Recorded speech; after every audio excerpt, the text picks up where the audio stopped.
Hey everybody, this is D Hunter, bringing another action figure review. Today, we're going to look at the entire McFarlane DC Multiverse The Flash movie wave. I got these figures at Target today. They were street dated for April 15th, so went out this morning and picked up the entire set, even the Batmobile and the Target exclusive gold label Unmasked Micheal Keaton figure. You may notice one figure is missing, the standard Barry Allen The Flash. I got him about a week ago, but had no success with the others.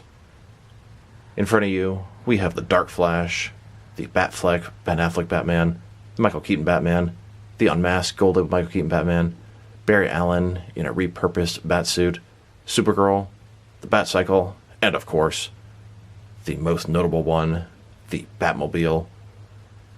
In this video, we're going to take a quick look at the entire wave. This is going to be a shorter video, just looking at the entire thing. After that, I'll be posting individual reviews on each of the figures. So, hope you guys enjoy this video. Really excited to open these up. D Hunter's Reviews. Alright, now that you get these figures and vehicles out of the package, here they are all in front of you. 7 figures and 2 awesome vehicles. Like I said in the intro, in this video I'm going to show off the entire wave, but it's going to be a pretty short video. Just going to briefly look at each of the figures, put them into the vehicles, and then later I'll be doing individual, longer, in-depth reviews of each figure. I have been waiting a long time for this wave. Some new Batman figures, it is fantastic, but of course, you can't beat that 7-inch scale Batmobile in the back. It looks awesome. I was a little concerned about the Batmobile based off some pictures I saw online, but it is amazing in hand. So, upcoming Flash film, Micheal Keaton making a comeback as Batman, Ben Affleck making an appearance as Batman, Ezra Miller as the Flash, Supergirl, Dark Flash, General Zod, and more. The return of the Keaton Batmobile. We've got Batfleck on the Batcycle. The only thing I'm missing in this line so far is the large, giant McFarlane Toy Store exclusive Batwing. Cannot wait for that. The website says it's shipping in May, but who knows? Maybe it'll ship early like they often do. I ordered this entire wave at the McFarlane Toy Store. I also ordered it on Amazon, but I actually got it at Target. Ended up canceling my order at McFarlane Toy Store, canceling the stuff on Amazon. Target for the win this time. It's always a race to see which one gets them first. So, let's start off. Take a look at the Micheal Keaton Batman. Now, this is not in his 1989 suit. It's a newer suit. To me, it kind of looks like a cross between the 89 suit and the Batman Forever suit. Face looks pretty good. Tall ears. It does sort of scream the 89 suit, even though it's different. Bat symbol looks pretty good. Cloth soft goods cape, and that thing expands very nicely. If you can put a bendy wire in that, you could get in some awesome poses. Armored suit. Looks very shiny, kind of slick. Guy's got a little bit of roughness around the very edge of the jaw paint-wise, but it's not too bad. Overall, figure looks great.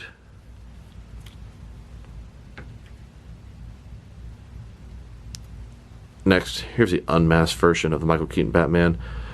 His head, face, I mean, it looks good, but I've seen people online say it looks like Ray Liotta or James Marsters, and I'm not going to argue that point. I don't see Micheal Keaton too much. But as McFarlane often does, the sculpt is absolutely fantastic, and the paint job is a little bit inferior. But keep in mind, these are $20 mass-marketed toys. The paint job is not going to be that intricate. I could see some people repainting this guy and making him look awesome. Short gray hair, same bat symbol, same outfit, same awesome cloth cape.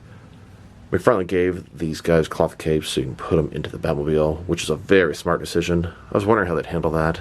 The majority of their figures have plastic capes, and I thought maybe the Batmobile would come with an exclusive cloth cape Keaton, but I think they handled it pretty nicely. The next one I was looking forward to, the Ben Affleck Batman, and it's weird. He looks like a horse. I mean, look at the chin, the shape of the head. It's bizarre. They made Batfleck look like a freaking horse. It's really weird. If you can kind of get past that, it doesn't look too bad. He's in all black, and that is not how he looked in the trailer, so I don't know if McFarlane worked off concept art or what. I actually kind of like it. This is the closest thing to the regular Batman Ben Affleck suit that we're going to get, it seems like. So this will be my stand-in for the regular suit version. But in the trailer, it looked like he was gray and blue. I could see some really cool repaints of this guy as well. Shorter ears. Nice armor pieces all over the suit. Batman vs Superman, Batman logo. Utility belt. His fins. Cloth cape. And it does not stretch out nearly as much as the Keaton Batman. Detailing pretty nice. I like it. Going to be probably the best Batfleck McFarlane is going to give us. I still hope for a Batman vs Superman one, but every day they don't do it, it seems less and less likely. Next, let's check out the regular Flash. Ezra Miller as the Flash. Brand new costume. Looks a lot more like the comics than his old costume. Lightning bolts. The face. Yeah, I can see Ezra Miller to a point. A lot of lines, very busy, very shiny, very thin, very lean. He has these running hands. Suit's pretty nice. Figure's good. Just seems a little bit skinny to me. I've had the Zack Snyder's Justice League version for a couple years, and that one's quite a bit thicker than him.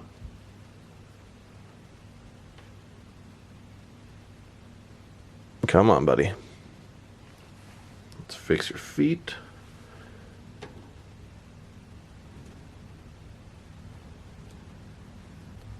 Well, things are getting a little out of control there. Everything was about to come crashing down. Had to stand the figures back up. Supergirl is the hardest one to stand up. She has small feet, and her cape makes her kind of top-heavy.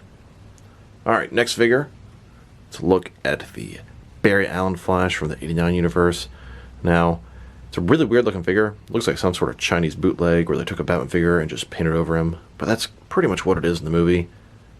As I understand it, this is Ezra Miller from the Keaton universe, and they reenacted the accident that turned the original Barry Allen into Flash, making him another Flash, but he needed a suit, so they gave him the Batman Returns suit and painted over it, shaved the ears down.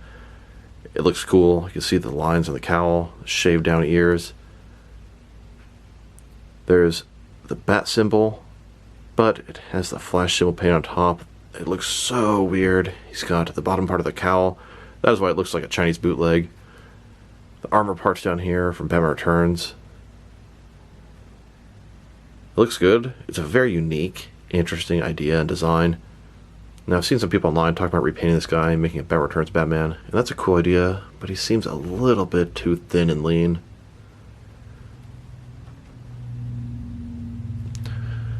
Now we have the Dark Flash.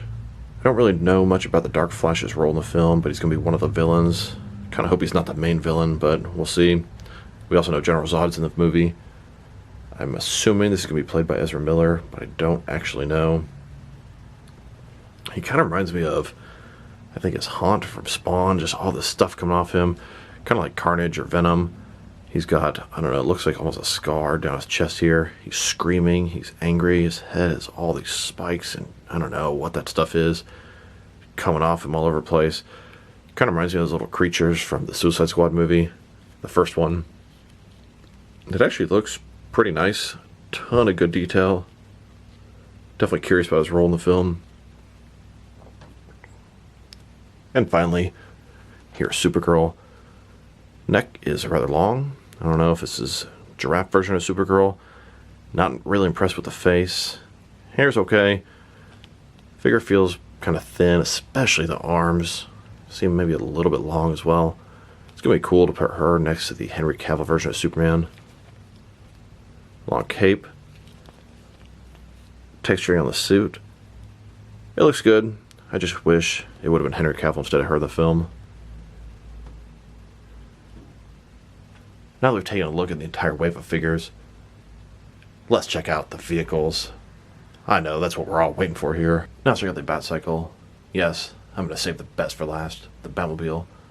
So this is a Batcycle we saw in the trailer. It's driven by the Ben Affleck Batman. Looks pretty cool. It's got two different spinning wheels. The front one is a double wheel. Some cannons here, handlebars. Kind of has a military green, a little bit of weathering. It's like it's been through some stuff. Maybe a little damage. Got the seat right here, pedals. Looks pretty nice. I'm definitely pleased with it. Not a lot of action features, simply the wheels moving. Here's the Batfleck next to that Batcycle. They scale pretty good next to each other. And here's the Batfleck riding on that Batcycle. Looks good. They gave him neck articulation enough to make him look forward. Kind of straighten out the arms. Fits pretty nicely on there. His hands are really hard to get onto the handlebars. I wish they were a little bit more gummy. They're pretty hard and hard to stretch open. That could have been done a little better. Feet on the pedal. Straddling the bike. Looking fantastic. Cloth cape flowing in the wind. And here's the Keaton Batman next to his Batcycle. I definitely wanted to see how both of the figures fit into each of the vehicles. Here's the Micheal Keaton Batman on Ben Affleck Batcycle. It was really hard to get him to hold the handlebars. Perhaps even a little harder than the Ben Affleck Batman. His head doesn't look quite up as much as the other figure. Legs fit just fine. He's a little bit above the seat. That could probably be adjusted. It looks good. Not as good as the Ben Affleck one on this. And I got two of these bikes to open. I got one for the Micheal Keaton Batman and one for the Ben Affleck Batman. Here they are, riding on them at the same time together. I wish there was going to be something like this in the movie, but from what I'm told, they don't interact even a single time, which is disappointing. And finally, here it is, the moment we've all been waiting for, the Batmobile. Now, I've been excited for this thing for a long time. It looks amazing. When they first revealed they were doing a 7-inch scale Batmobile, there were two things that I was like, please say they do, is have the canopy able to slide forward just like in the film, and have it be a 2-seater just like in the film. Now, it is not a 2-seater. It's a 1-seater, and that's a little disappointing, but I get it. They're trying to keep it affordable. This thing's only $60. It's actually a great value. McFarlane does a great job of keeping their stuff at a reasonable price. The canopy didn't look like it slid forward on the pictures, but it actually has two options. It can open up top and slide forward. We'll check it out in just a sec, but let's take a look at the car. Now, it's very shiny. Look at the little missile thing at the front. That screams 1989 Batman. Got wheels that actually spin. Batman logo on the hubcaps. Sort of engine components. Exhaust here. All looks awesome. Another set of wheels in the back. Got the fins. They came separate in the package. Had to attach them. The canopy itself, I've seen some complaints about this, and it's right. It's a little bit of a lighter color than the rest of the car. If people want to repaint it, they can make it look really good. The Batmobile itself is maybe a little too glossy. I've seen some people paint it plain black, and it looks awesome. But even as is, it looks awesome. On the back, you can see the exhaust here, a whole bunch of them, backlights. So, I was a little worried that it was going to just be a plastic shell, just like the Batmobile, and it's made definitely of a better material. It doesn't feel thin and flimsy. It's not able to sort of be pulled up on the edges here. I was worried about that sort of stuff. It is not bad at all. It feels great. It's not heavy, but it's not crazy light, so it's not like it's totally hollow. Got a little bat symbol on the bottom. So, speaking of the canopy, there's a button on the front here that you press. Bam, releases a canopy. Now, on most of the pictures online, I saw where people were lifting it upright, and I was like, oh, that sucks. Why is it like that? But, you know what? You have an option of either doing that or sliding it forward and putting your figure in. Really not sure why they made both options, but it's very cool. I really wanted to be able to do this, and it does. Now let's take a look at the inside. As you can see, we have a seat there. From what I'm told, it's a little tight and snug to get Batman in there and clearance for his ears. We'll check that out in a sec. It's got all kind of little controls in the bottom there. A ton of controls in the dashboard here. Steering wheel that's solid, does not even turn. Not a big deal.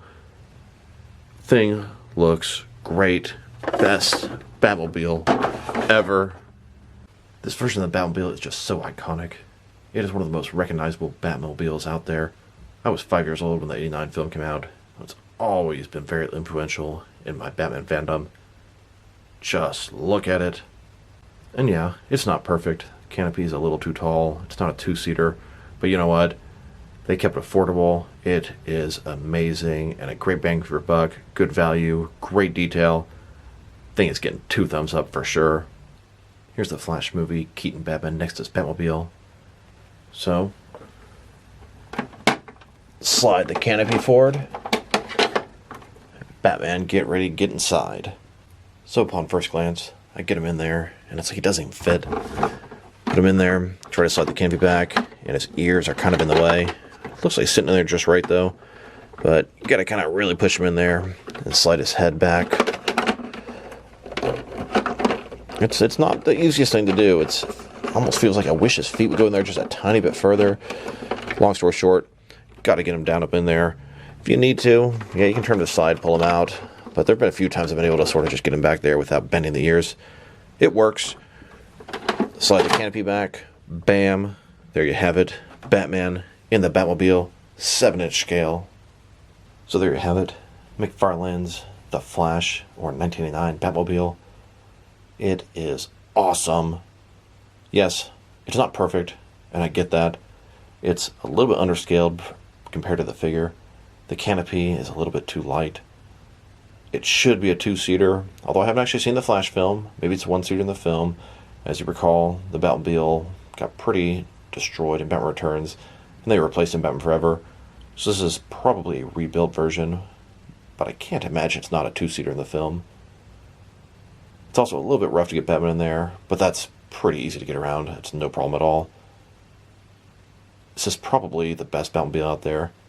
I mean, don't get me wrong, the Batman the Animated Series, DC Direct 1, is phenomenal as well. But just look at this thing.